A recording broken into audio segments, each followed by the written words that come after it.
Hi everyone, I'm coming to you from Nags Head, North Carolina. I'm getting ready to turn on what we call the beach road. The legal term is South Virginia Dare Trail. I'm about at milepost 11. There is a beach access directly in front of me. It's a nice beach access with a bathhouse, bathrooms, showers, and things like that. So I am turning south onto South Virginia Dare Trail, which again is the beach road, or Route 12. And to your right, there's one of my favorite restaurants, Tortugas Lie. If you get a chance, go online, Google Tortugas Lie in Nags Head. You can see their menu. They are fantastic. And they have really great t-shirts if you like that sort of thing.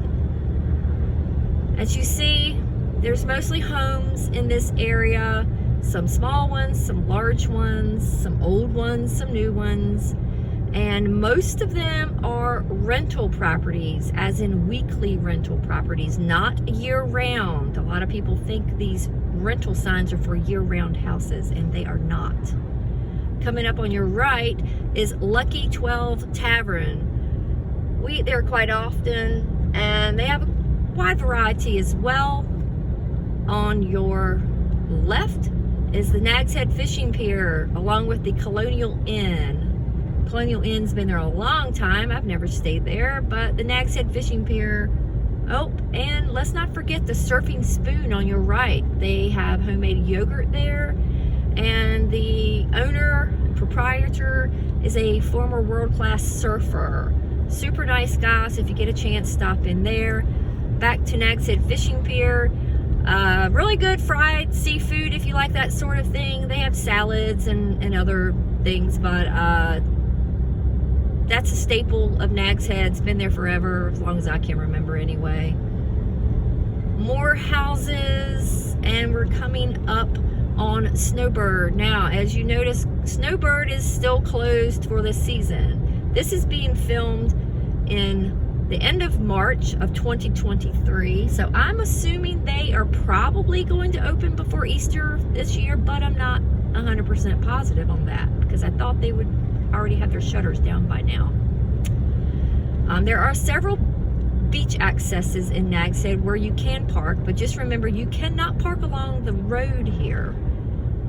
On the right is our new 7-Eleven, woohoo, and Brew-Through, which is a drive-through beer convenience store, so you can make a beer run and don't have to leave your vehicle. Austin Seafood is also on your right, and you can't really see it from this angle, but Jockey's Ridge, you can see the bypass parallel to us. That's the 5-lane road, and then on the west of the bypass is Jockey's Ridge, which is a sand hill. I don't know if it is still the largest sand hill in the United States. At one time it was, but wind has changed the topography of it quite a bit. As you see, these two roads at that point are very close together, and then they separate again. We're coming up here on Kitty Hawk Kites. Suey's Barbecue, they have good barbecue and ribs and brisket. Kitty Hawk Kites is in this building here on your right. And there's other shops there as well. Unfortunately, I just don't know what they all are, and all the signs are on the bypass. Nags Head Cafe, they are still closed for the season. Haven't had a chance to eat there yet. Mulligan's Grill, it's actually located on the bypass, but they do have parking and access to parking on the backside here. That's been around a long time. A lot of locals like that. I've eaten there quite a few times, and it's good. We're coming up on your right to Nags Head Pizza Company, and this place has caused quite a controversy because this is in the historic district of Nags Head, and a lot of these people just didn't want it here, so they were very vocal about it, but it's still standing, so good for you. Here's Surfside Plaza. There's a Harley Davidson place there, some other restaurants. Blue Moon Cafe, which they're going to close pretty soon because they are in the process of building their own building, so they're going to be moving. So they're not closing and going away. They're just moving into a different, larger building that they own. There must be some sort of fun run or something going on, because there's a water station set up on the beach roads. I don't really know what that's all about. Now we're again just into some houses. We're coming up on the Cavalier Surf Shop. That place has been there a long time. So if you're vacationing in the area and you have time, stop in. They have some cool stuff. Folks are very nice. There's a new development there, Haven on the Beach. You can rent that out for weddings and parties and things like that. They have their own little reception area. Oh yeah, it's some sort of run, because there's some poor guy in the back of a car getting treated by a medic. That's not a good sign. So anyway, the Haven place back there, yeah, you can check that out online. On the left, which is oceanfront, is the Holiday Inn Express. It's been there a while. I've never stayed there, but I do know people that have stayed there. They said it was nice. A lot of our oceanfront hotels have been torn down, unfortunately, to build these mega mansions that a lot of us that live here don't particularly like, but it's just the way it is. So you have to learn to go with the flow. And if this video is a little shaky, I apologize. I have it on a stand that doesn't appear to be as secure as I thought it was. So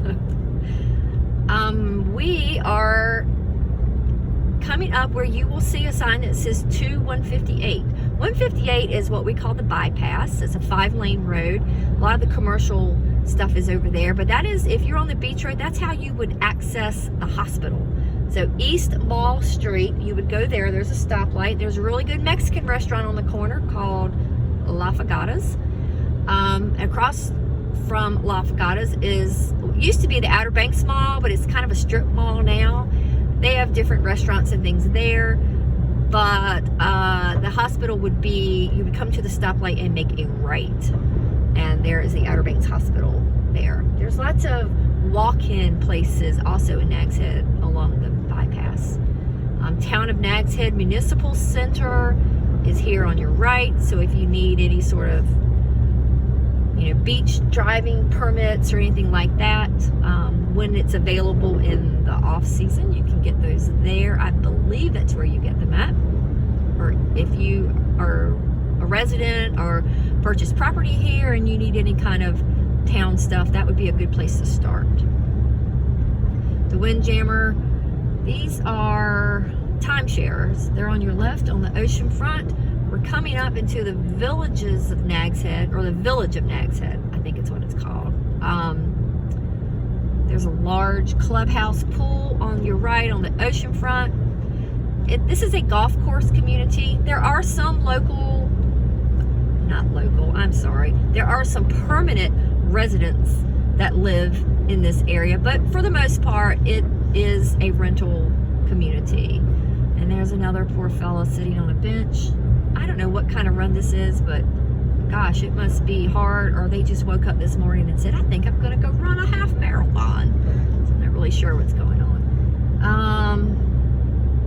But good luck to them. All you runners out there, good luck. I hope you make it to the end. So we're still in the village of Nags Head. Not a lot to see here. There are a lot of homes in that community though. And again, it is a golf course community. The golf course is over on the sound side. And we're coming out of the village of Nags Head, coming up into a little bit more commercial section of the beach road. There is a place on your right called Booty Treats Ice Cream and Shave Ice, and they are open. They're just not busy today. It's a little cooler today than it has been. Well, Monday was freezing. Sandspur Ocean Cottages, that's an older kind of cottage court place. Surfside Hotel, that is a 5-story hotel. Never stayed there. First Colony Inn on your right. That building has a lot of history. That's almost, well, it's a hotel. Let's see, Blue Heron Motel is on your left. That's an old one. Just for the beach, that's your typical t-shirt, souvenirs, hats, flip-flops, beach chairs, pretty much any kind of crap you need for the beach, you can get it there, and fairly reasonable. Well, reasonable, I should say fairly reasonable. It's reasonably priced. Islander Motel on your left, so that's oceanfront. Tar Heel Motel on your right, they offer a military discount. The Dunes Restaurant, you can access it from here, but the restaurant is actually on the bypass. That's an old one, been around a long time. Ocean Village Resort on your left, oceanfront. And then one of my all-time favorite restaurants down here that's been here forever is Owen's Restaurant. Matter of fact, they just opened this Thursday. We ate there last night. It was awesome as always. Seafoam Motel on your left on the oceanfront. This building has been all kinds of things, and this year it is the Artsy Octopus. So there you go. Fat Boys Hamburger and Ice Cream Place on your right. Cahoon's Market and Cottages on your left. Seahorse Inn and Cottages on your right. Sam and Omi's, another fantastic, good hole-in-the-wall mom and pop's restaurant, been here forever. And then Jeanette's Fishing Pier on your left. And we have come to the intersection that will head down to Old Oregon Inlet Road, which is South Nags Head. So I'm going to end it there. And thank you so much for watching. If you have any questions, just leave me a message and I'll be happy to reply. Or if you want some other area filmed, let me know and I'll be happy to do that as well. Thank you so much.